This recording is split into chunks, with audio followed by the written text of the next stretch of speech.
Hi folks, అందరికీ నమస్తే. ఈ వీడియో కొత్తగా ఖాళీ నేను చెప్తా, మీరు నూరి గుర్తుపెట్టుకొని పేపర్ మీద రాసుకొని అట్లా ప్రిపేర్ కాదు, సరేనా?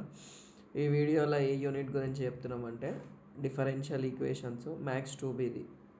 మన టీఎస్ వాళ్ళకి, ఏపీ వాళ్ళకి గిట్ట యూజ్ అవుతుంది. ఈ చాప్టర్ మోస్ట్ ఆఫ్ ద కాలేజెస్లో చాయిస్కి వదిలేస్తారు.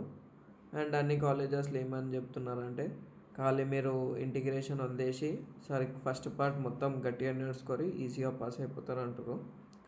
మీరు ఇంటర్లో మంచిగానే పాస్ అవుతారు, అది గిట కష్టమే అనాలి. ఎందుకంటే సర్కిల్స్లో ఒక ఎల్ఏక్యూస్ ఎప్పుడు రాను వచ్చి ఇచ్చిండనుకో మళ్ళీ ఆగమాగం అవుతారు.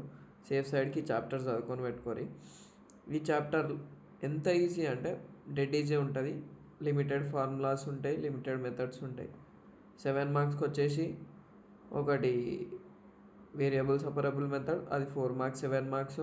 7 మార్క్స్లో సెకండ్ పార్ట్ కెన్ యూజ్ చేస్తాము. ఇవన్నీ ఒక ప్లేలిస్ట్లు ఉన్నాయి. నువ్వు ఏం చేస్తావంటే మంచిగా పుడుసత్తుగా బ్రేక్ఫాస్ట్ చేసుకుంటానన్నా చూడు, తినుకుంటానన్నా చూడు, ఇంకేమైనా చేసుకుంటానన్నా చూడు, జస్ట్ నువ్వు ఖాళీ వాచ్ చేయి, నీకు అర్థమైపోతాయి. ఇలా మనం చెప్పే టిప్ ఏంటంటే first last year question paper రెగ్యులర్ది సప్లీది చేయి, దాని తర్వాత దాని ముందు ఇయర్ రెగ్యులర్ది సప్లీది చెయ్యి. ప్రజెంట్ ఏంది 2024 కదా, 2023ది regular question paper, supply question పేపర్లో ఉన్న డిఫరెన్షియల్ ఈక్వేషన్ ప్రాబ్లమ్ సాల్వ్ చేయి. డిఫరెన్షియల్ ఈక్వేషన్ వెయిటేజ్ ఎంత అంటే 2 + 4 + 7 అంటే ఎంత, 13 మార్క్స్. ఈజీగానే ఉంటాయి. ఈ చాప్టర్ నీకు వచ్చిందనుకో డిగ్రీలా బీటెక్లా నువ్వెంత ఆగం కావు, ఆగమే కావు ఇక. అంటే ఆ ప్రాబ్లం రిలేటెడ్ క్వశ్చన్స్ వచ్చినప్పుడు వేరే గిట్ ఉంటాయి అనుకోరి, సో ఈజీగా అవుతాయి. ప్లేలిస్ట్లో అన్నీ పెట్టిన టైటిల్స్ నువ్వు వీడియోస్ చూడు. నువ్వు ఫస్ట్ ఏం చేస్తావంటే ఆర్డర్ పేపర్ మీద రాసుకోమని చెప్పినా కదా, ఇదే రాసుకోరి. ఫస్ట్ ఆర్డర్ అండ్ డిగ్రీ చూడు. ఆర్డర్ అండ్ డిగ్రీ మస్త్ ఈజీ ఉంటుంది. తర్వాత ఎలిమినేషన్ ఆఫ్ ఆర్బిట్రరీ కాన్స్టెంట్స్, ఇది మనకి ఎట్లా అంటే పేపర్ మస్తు టఫ్ వచ్చినప్పుడు ఈ క్వశ్చన్ వస్తుంది. ఏది, ఎలిమినేషన్ ఆఫ్ ఆర్బిట్రరీ కాన్స్టెంట్స్, అది గిట్ ఉంది.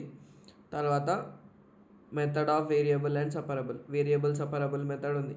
4 మార్క్స్ పక్కా క్వశ్చన్. ఇంట్లో ఇది మస్తు సార్లు అడిగిండు 4 మార్క్స్కి, అయిపోయింది. దాని తర్వాత 4th ఏంది అంటే homogeneous differential equation, 5th non homogeneous differential equation, మళ్ళా 6th అంటే ఇంకో చేతితో ఫోన్ పట్టుకున్నా అందుకని ఇంకో చేతితో ఎట్లెక్కపోతున్నా. 6th ఏంటంటే linear differential equation. Last year regular పేపర్లో సప్లీ పేపర్లో ఇచ్చిండు. మళ్ళీ 2022లో 4 మార్క్స్ దాంట్లో ఈ ఎల్డిఈ మెథడ్ ఇచ్చిండు. ఈ ఎల్డిఈ మెథడ్ అయితే మస్తు ఈజీగా ఉంటుంది. నేను షార్ట్కట్స్ తోటి చెప్పిన, మీకు మళ్ళీ కావాలంటే గిట్ట చేస్తా.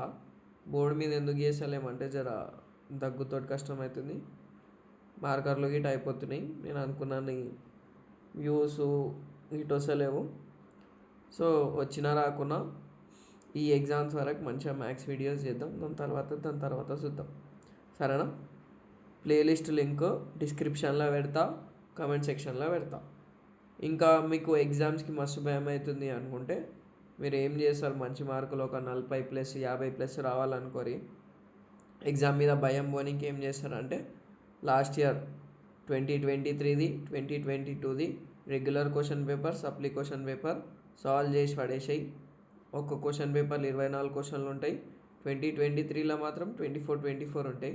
2022లో ఎక్కువ క్వశ్చన్స్ ఉంటాయి, ఎందుకంటే వాళ్ళు కరోనాలో రాసిరు కాబట్టి జర చాయిసెస్ ఎక్కువ ఉండే. ఆ ప్లేలిస్ట్లో గిట్ట మనకి నా ఛానల్లో ఉన్నాయి, సరేనా? Thanks for watching, all the best. ఇంకొందరు కామెంట్ సెక్షన్లో పెట్టిరు నాన్ హోమోజీనియస్ డిఫరెన్షియల్ ఈక్వేషన్ది, ఆ వీడియోస్ గిట్ ఈ ప్లేలిస్ట్లో పెడతా. జర టైం దొరుకుతలేదు, హెల్త్ బాగాలేనందుకు. జర యూజ్ అయితే సబ్స్క్రైబ్ కొట్టుర్రి. Thanks for watching, by.